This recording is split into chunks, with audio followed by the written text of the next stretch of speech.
Good morning. This is Father Stephen Kelly from St. John's Church in Detroit. We're continuing our series of daily morning meditations where we generally look at one or another of the lessons that are assigned for morning or evening prayer, what is known as the daily office lectionary.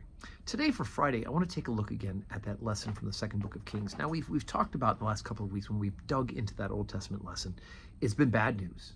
Right, the people, first the tribes of the north, have turned away from the living God, have begun to worship idols, and they are removed. And then the Judah and Jerusalem eventually also apostate, and because of that, or Manasseh, they too are excommunicated, or not excommunicated, but they're removed from the promise of the Father.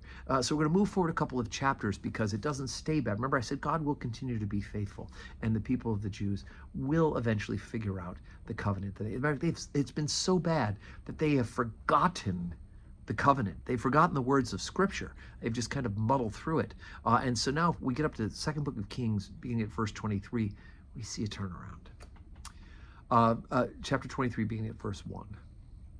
And the king sent, and they gathered unto him all the elders of Judah and Jerusalem. And the king went up into the house of the Lord, and all the men of Judah, and all the inhabitants of Jerusalem with him, and the priests and the prophets, and all the people, both small and great. And he read in their ears all the words of the book of the covenant, which was found in the house of the Lord. And the king stood by a pillar and made a covenant before the Lord to walk after the Lord, and to keep his commandments and his testimonies and his statutes with all their heart and with all their soul, to perform the words of this covenant that were written in this book. And all the people stood to the covenant. And the king commanded Hilkiah the high priest, and the priests of the second order, and the keepers of the door, to bring forth out of the temple of the Lord all the vessels that were made for Baal, and for the grove, and for all the host of heaven. And he burned them outside Jerusalem in the fields of Kidron, and carried the ashes of them unto Bethel. And he took away the horses that the kings of Judah had given to the sun at the entering into the house of the Lord by the chamber of Nathan Melech and the chamberlain, which was in the suburbs, and burned the chariots of the sun with fire. And the altars which were on the top of the upper chamber of Ahaz, which the kings of Judah had made, and the altars which Manasseh had made in the two courts of the house of the Lord, did the king beat down and break them down from thence, and cast the dust of them into the brook Kidron. And the high places which were before Jerusalem, which were on the right hand of the mount of corruption, which Solomon the king of Israel had builded for Ashtoreth, the abominations of the Zidonians, and for Chemosh, and the abomination of the Moabites, and for Milcom, the abomination of the children of Ammon, did the king defile. And he brake in pieces the images, and cut down the groves, and filled their places with the bones of men.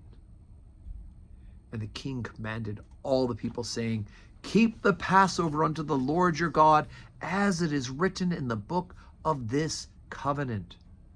Surely there was not holden such a Passover from the days of the judges that judged Israel, nor in the days of the kings of Israel, nor the kings of Judah.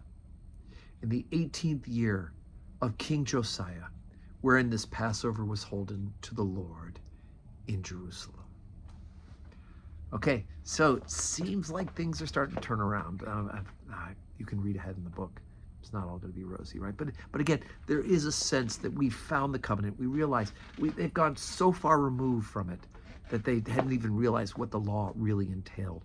And so here we have a moment of clarity where the king goes ahead and destroys all of these idols, destroys the false altars, and they begin to make a good moving forward. And I've often thought to myself, maybe someday will come, somebody will actually open up a Bible and go, wait a second, we're doing things wrong. But there it is. That's for a whole nother story. Anyway, so today is, as I said, Friday. I think I get my days right. So we do not have public worship today. But I hope you're saying your prayers. I'll be saying mine, praying for you. You pray for me, and pray for St. John's. And God willing, we will see you in church on Sunday. May your Friday be a day that's full of blessings.